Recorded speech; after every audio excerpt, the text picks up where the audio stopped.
svaki vikend nakon što prehoda planine i planine. Tomislav Majnarić-Gile, dobar ti dan i dobrodošao. Dobar dan. Kod nas doma najbolji planinar Slovenije. Ja vjerujem da to određenih poteškoća ovoga stvara, iako ti si iz Delnica, vi volite prebjeći tamo. Uzeli su nam Jakova Faka, nemoj da sad uzmu i tebe.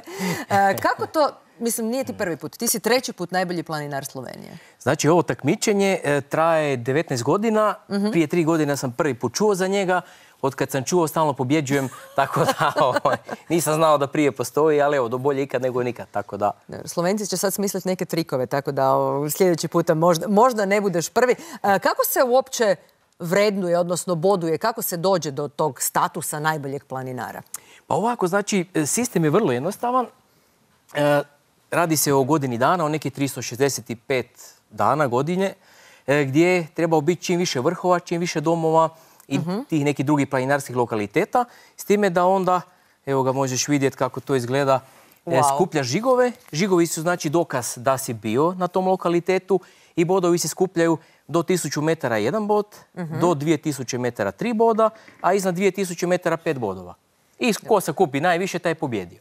Dobro, rekao si mi da ljudi obično imaju po jedan pečat sa strane, ti ih naguravaš ne znam koliko da bi sve stalo u jednu knjižicu, međutim 5 knjižica u jednoj godini si potrošio. Tako je, ne znam da li se vidi na stolu, znači evo ga 5 komada jer jednostavno jedan mi je premali, mislim ne stane u jedan, tako da evo mora biti 5. Koliko to onda znači zapravo vrhova osvojenih u jednoj godini? Prošle godine sam sam sebi rekord oborio i napravio 486 vrha.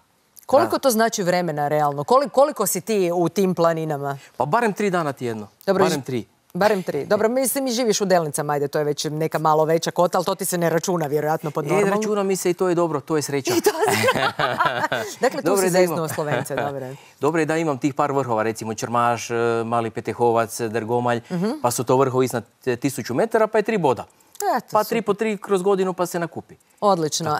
Pretpostavljam, s obzirom na bogati planinarski staž, roditelji su te vodili u planine i zapravo razvili nekakav ljubav prema planinarstvu, da imaš nekih zgodnih i anegdota i doživlja i nekih susreta.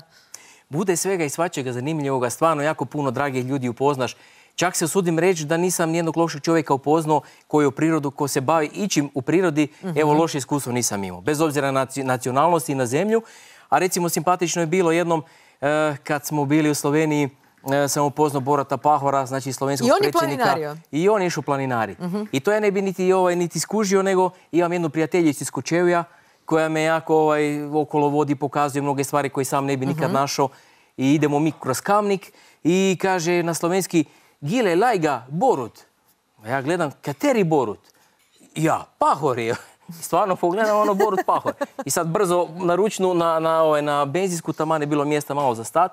I sad Borut ide dalje, ide čovjek planinariti. I 2 zaštitara, ali isto obučeni kao planinari. I sad ja još idem za njim, još vičem Borut, Borut. I sad stane, zaustavi se, slikamo se. Tamo je, ne znam da li slika bila pokazana ili ne, tako je bilo simpatično. Isto planinar, što mi se jako dopalo, pozdravio ga, popričali malo i tako. Lijepo. Lijepo iskustvo. Fantastično govoriš slovenski, mogu biti ponosni na tebi.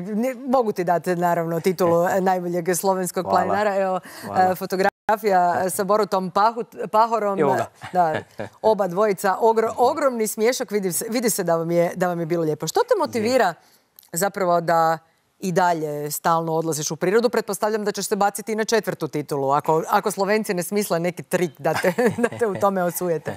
Evo razmišljam za 4. put hoću ili neću, dosta je troška, tako da sve se vrti oko novca, sve sam financiram, pa je to sad malo već mi je to too much. Svaku subotu i nedjelju sam ja uglavnom negdje. Ok, ako nekad negdje ne idem radi nekog smaka svijeta, prolom oblaka ili tako nešto, onda to preko tjedna moram nadoknaditi. I nikad ne znaš ovdje u ovom sportu kad je kraj. Zato što, recimo, ako trčiš trku i sad ti kad trčiš vidiš koliko je ispred njih, ispred tebe koliko je iza. A ovdje nemaš pojma. Do 31.12. ne znaš di si, je dobro, je dosta, nije dosta, koliko put snijeg pada, kiša vani, ružno, odvratno. Uzmem ruksak i idem, već sam se navikao. Želim ti još puno osvojenih vrhova i onih na kojima još nisi bio i naravno da ovo u nekom trenutku pređe u tvoje trajno vlasništvo jer si 1.000.000 godina za redom bio najbolji planinar. Hvala ti što si došao k nama, što si se popeo na drugi kat do našega studija. To je sigurno tebi bio mačji kašalj. Nastavit ćemo sa jednom hvalevrijednom temom. Sigurno ste čuli za projekt Nosi sa svrhom. Predstavili smo ga prošloga prosinca. Tada su donirali 50 kuna za svaku prodanu majicu. Išlo je za Hrvatsku gorsku službu spašavanja. Akcija je ponovno pokrenuta. Ovoga puta novac se donira Fondu Spasi me.